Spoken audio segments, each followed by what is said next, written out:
Alright everyone, Soup has recently released a video called These Moneymakers Are So Broken, so let's check it out.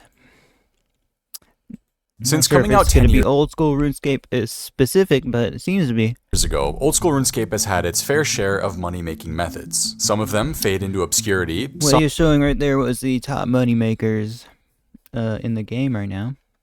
Some have withstood the test of time, and new ones pop up every year, but only a select few methods. Let's see, Zora, Vorkath, Theater Blood. I didn't even know the Theater Blood boss looks like that. Have earned the title of being a banned moneymaker. Methods that were so broken that players who abused them were banned, and the method itself needing an immediate patch. One of the most infamous moneymakers to ever exist was actually around when the game first released all the way back in 2013, and it wasn't patched until 2017, over 4 years later. This shop, in its prime, could make you up to 15 million GP per hour. Here's how. Back when old school RuneScape was first released, I never heard about this until a channel started talking about it, guys.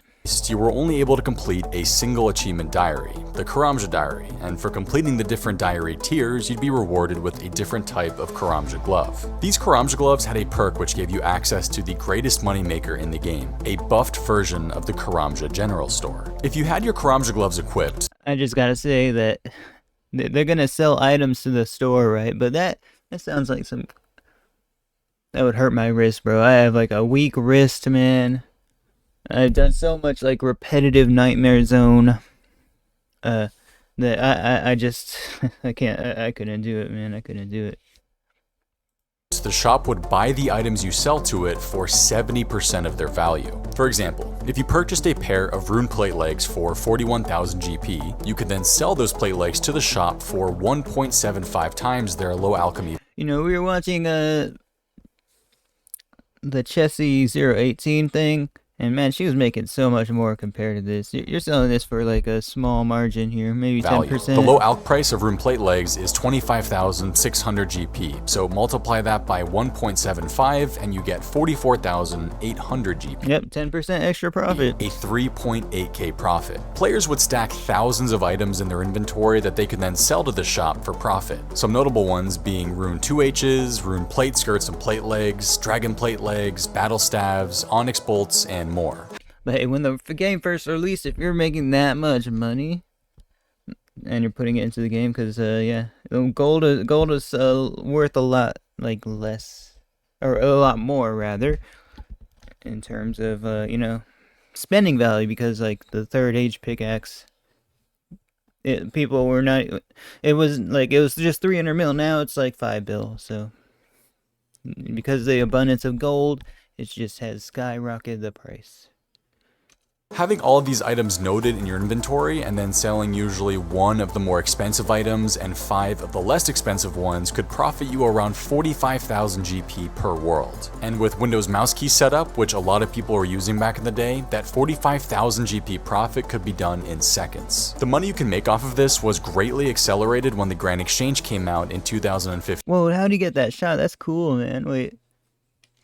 As it allowed you to buy bulk items continuously throughout the day, which you can then sell to this shop in mass. Back in the day, there was also a world hopping limit. If you hopped worlds too quickly on— oh my gosh, anyone remember this on stream? I'd tune into P-Gang streams and they'd always be like unable to log in because of the world hopping limit, man. an account, you would have an annoying login wait timer to get back in. So many people doing this method would just have multiple accounts to bypass this. One of the most well-known players to ever play the game actually used this method. More on him in just a little bit. There's something we gotta do first. When you grab yourself a pair of Raycon earbuds, not only are you getting them at a very affordable price compared— Alright, let's skip the ad.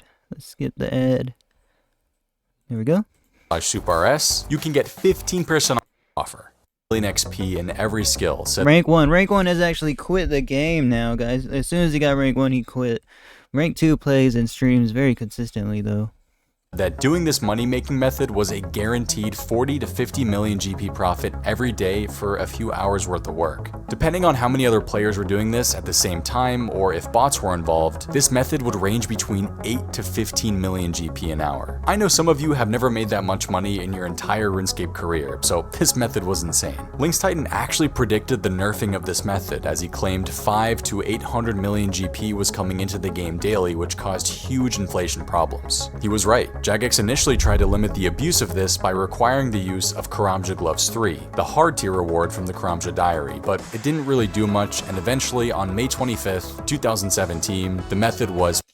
Doesn't High Alchemy bring a bunch of gold? Well, this is actually before Revenants, bro, so not many things that actually drop rune. Like, maybe like the Black Demons and like Fire Giant, like Slayer monsters, but those kind of had like requirements. Patched, and the store now only buys the items for 55% of their item value as opposed to the previous 70.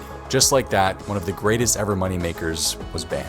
In the same year, Imbued God Capes were added to the game alongside the Mage Arena 2 mini-quest update. This update allowed players who completed the mini-quest to upgrade from a regular God Cape to an Imbued God Cape that offered a better magic mage and defensive bonus. There was one issue, however, that caused this update to have a day one hotfix. After completing the mini-quest and imbuing your cape, you were able to obtain additional ones without needing to redo any part of the mini-quest. The issue with the Imbued Capes, however, was that each cape could be high-alked for 60,000 GP. Some players realized how broken this... No way, bro. That's totally broken. 60k, bro. That's probably more than the 15 mil per hour that he was getting selling the stuff. Maybe, I don't know. This was... You can cast 1,000 high alch, and that's like a 60 mil an hour, right? Or six. And immediately began farming the capes. If you were able to alch even just 300 of the capes per hour, which is on the low side... Oh yeah, you have to pick up the capes first. Making close to 20 million GP per hour. What? Luckily, or unluckily, however you want to look at it, Jagex realized what was happening and came out with a hotfix that made the Imbued God Capes unalchable. Dude, I wonder how long this actually went for, man. Sheesh. Removed any additional capes that were obtained in this manner. By the way, we're That's better than the best PVM moneymaker in the game right now. super close to 300,000 subscribers on this channel. There's a chance you get banned if you aren't subscribed, so make sure to make that happen now. Hey, we are subscribed, Soup. We are subscribed. Thank you. In March of 2023, an update was released into the game that changed how Venom and Poison work. Before this update, if you venomed or poisoned a monster and then ran out of combat range, the monster would become immune and would no longer take any damage from your venom. But with this update, that changed. You can now leave an area after you venomed a monster and it would continue to do damage. So theoretically, if I were in a multi-combat area, I think that's still in the game, by the way. I saw someone was doing that in the Revenant Caves.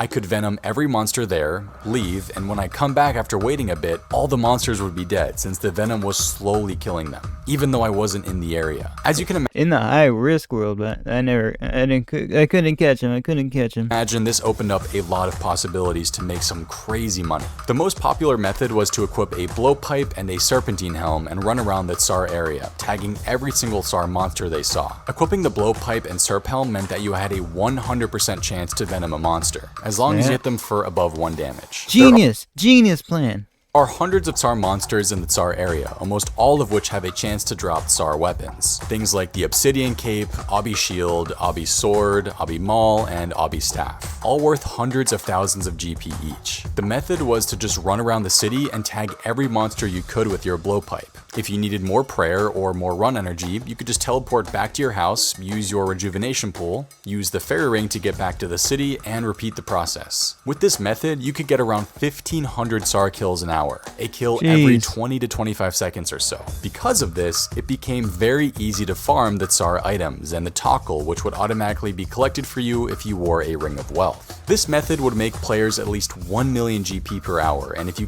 Not worth it, really. Not worth it. But for the collection log, yeah.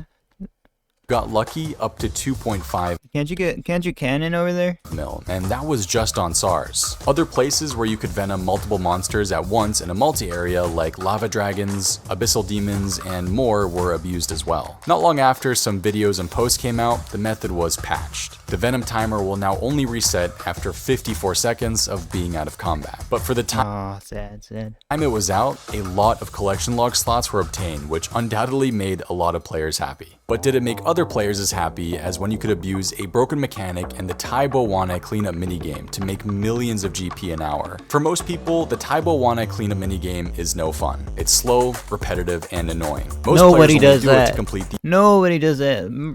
medium Karamja diary. There is one shining light though, and that's the Gout tuber, which is a rare reward Whoa. you can receive during the minigame and is worth a pretty penny. Throughout Whoa, is that still worth money, guys? I never even heard of that, bro. its history, the Gout tuber has ranged between 500k all the way up to 1.2 mil, and usually averages at around 750k. When you receive the Gout tuber during the minigame, you have 10 minutes to dig it up with a spade, and you are the only person that can dig up a Gout tuber that you find. But this did not used to be the case. Before 2017, if a player found a Gout tuber, anyone else who was around was able to dig it up and take it from them. But here's the crazy part. Because of that, if a group of people began digging up the Gout tuber at the same time, every single person would receive one. So Wait, if a what? team of, let's say, 5 No way. people were doing this minigame, you could expect to find around 2 to 3 Gout tubers per hour. Every time one was found, all 5 players would begin digging the Gout tuber at the same time, and everyone would get one. If each Gout tuber was 750k, that's 3.75 million GP worth of them coming into the game every time. By finding 2 to 3 of these patches per hour, millions of GP could be made. While there were legitimate teams of players doing this to make money, legions of bot farms were created. Bots win again. The bots win again. No one wants to do this. You know what I mean? For 3 mil an hour. Bot farms take over again. As well to abuse this. Eventually, in 2017, the method was patched. Now only you can dig up a Gout tuber that you find, no one else. While the method wasn't illegal, many of the bot farms that abuse this method were in fact banned. Moneymaker, but Always, the bot farms are always looking for new ways to make money, bro. at the beginning of 2023, a money-making method was revealed to the Oh, public snap, that wait. supposedly made 2 billion 500 plus GP dumps into the game. 2 billion plus GP per hour. I think Yeah, I've seen you heard this. that correctly. Not million, billion. I don't remember The method exactly. was a duplication bug that could be done at the Soul Wars minigame. Here's how it was done. I One of remember. the rewards of Soul Wars is being able to imbue items like rings, salve amulets, and a Slayer helm. In order to imbue the items, you need to pay Soul Wars Zeal tokens, which can be obtained by playing the minigame itself. Now, if you want, you can also unimbue your item here, and you'll be refunded 80% of the reward points that were used to imbue it. For example, I'm so glad they added it. Before, when you imbue it, you lost, like, the whole, all the points, guys. Like, every single point. I'm pretty sure it's been like that. Correct me if I'm wrong. if you used the 500 reward points to imbue a black mask and then Cause I'd get clean and I would rage unimbue my items, bro. I'm pretty sure it was like that. imbued it, you would receive 400 points in And then I'd sell the Berserker ring. return. In a late December 2022 update, Jagex updated the hard combat achievement diaries and introduced this as a reward. Imbues at Nightmare Zone and Soul Wars cost 50% fewer points. This means that if you had the hard tier completed, it would now only cost 250 Zeal tokens to imbue your black mask. Because of this, Jagex also had to reduce the amount of Zeal you received I personally do enjoy Soul Wars, man. Soul Wars is a cool minigame. if you unimbued an item using the shop. Unfortunately for Jagex, they apparently forgot to make this change to one item, an imbued black mask. Like I mentioned earlier, you receive 400 Zeal tokens for unimbuing a black mask at the shop, and it costs 500 to imbue, so you would lose 100 Zeal. But with the hard combat diary update, it only costs 250 to imbue, but you would still receive the 400 Zeal tokens for unimbuing the mask, meaning you would gain 150 Zeal tokens out of nowhere. By constantly imbuing and unimbuing black masks at the Soul Wars shop, you'd be getting tens of thousands of free Zeal tokens every minute. If done efficiently, up to Jeez, bro. He's actually walking out with, like, making so much, like 2 billion an hour, man. Now we know why there's such an abundance of gold nowadays, guys. 2.7 million Zeal in 1 hour. The Zeal tokens you received could then Whoa. be spent on spoils No, of war that's 25 billion. crates, which make you an average of 85k per crate. If we take into account the amount of time it takes to buy and Yeah, he's using a bot for this, by the way. open the spoils of war crates, we're looking at around 2 billion GP per hour. The original video posted on Twitter that leaked this method showcased a climb This is actually earlier this year, man. Posted January 17, 2023. Client that was specifically created to abuse this method. It allowed the user to start a script that would automatically imbue and unimbue the masks to farm points, buy the spoils of war crates from the shop, and open all the crates to get the loot. In total, the person who used this method claimed to have made 500 billion GP until the method was patched. Now, it is worth mentioning that this method was never confirmed to have happened. There was no official Jagex news post on the dupe, so it was, they didn't even talk about it. Look at all that stuff, man. That's 78 million, over 1 billion actual pure essence right there, dude. Like, this is how much a bot farm would maybe make in a year or something. That's wild. So there's no way to know for certain if it actually occurred. But based on some other evidence, like the price of the spoils of war items dropping in price when the glitch was happening, and other players claiming to have also partaken in the glitch. That's why I don't merchant, guys, because things like this can happen, bro. I tried merchanting when Karasi came out. We lost so much money.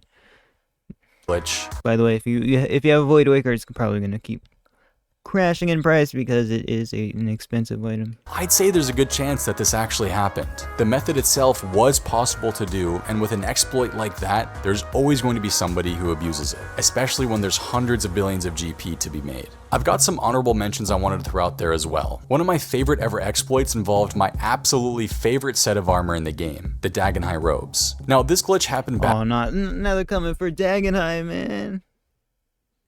Now I know why they're so cheap, dude. Back before OSRS was a thing, around 2008 to 2011. During the quest, Wall got the— Oh, this is way back. This is way back. I thought it was the OSRS version. You unlock an area in Taverley Dungeon called the Black Knight Base. There's a certain room— Never did this quest, by the way. In the base that has a wardrobe in it. If you open this wardrobe during the quest, you'll be given a set of Dagonai robes. The hat, top, and bottom. Once you receive these robes during the quest, you would then bank the hat and bottom— I like this music track, by the way. And return to the room wearing the elite Black Knight armor. Wait, weren't those worth something, man? With high alchemy runes in your inventory. Next, you would drop your Dagonai robe top, search the wardrobe to receive another one, alch the one you just received in your inventory, and repeat the process. Each Dagonai robe top alched for 72,000 GP each, which means an inventory of them would net you 1.872 million GP. Doing this consistently for an hour made you about 40 million GP. For those who are running bots to abuse this method, they made about 1 billion GP a day. Now, I swear there was a video of this method somewhere on the internet, but I can't for the life of me find it. All I was able to find were these incredibly blurry screenshots of someone doing this, but I remember this being a thing, and for those of you that were around during this time, I'm sure— Hey, what, 1 billion is still a lot back in the day, man, for sure, for sure. You will remember it as well. If you know of any banned moneymakers that you think would fit into a part 2 of this video, let me know in the comments down below, or send me a message on Discord or Twitter.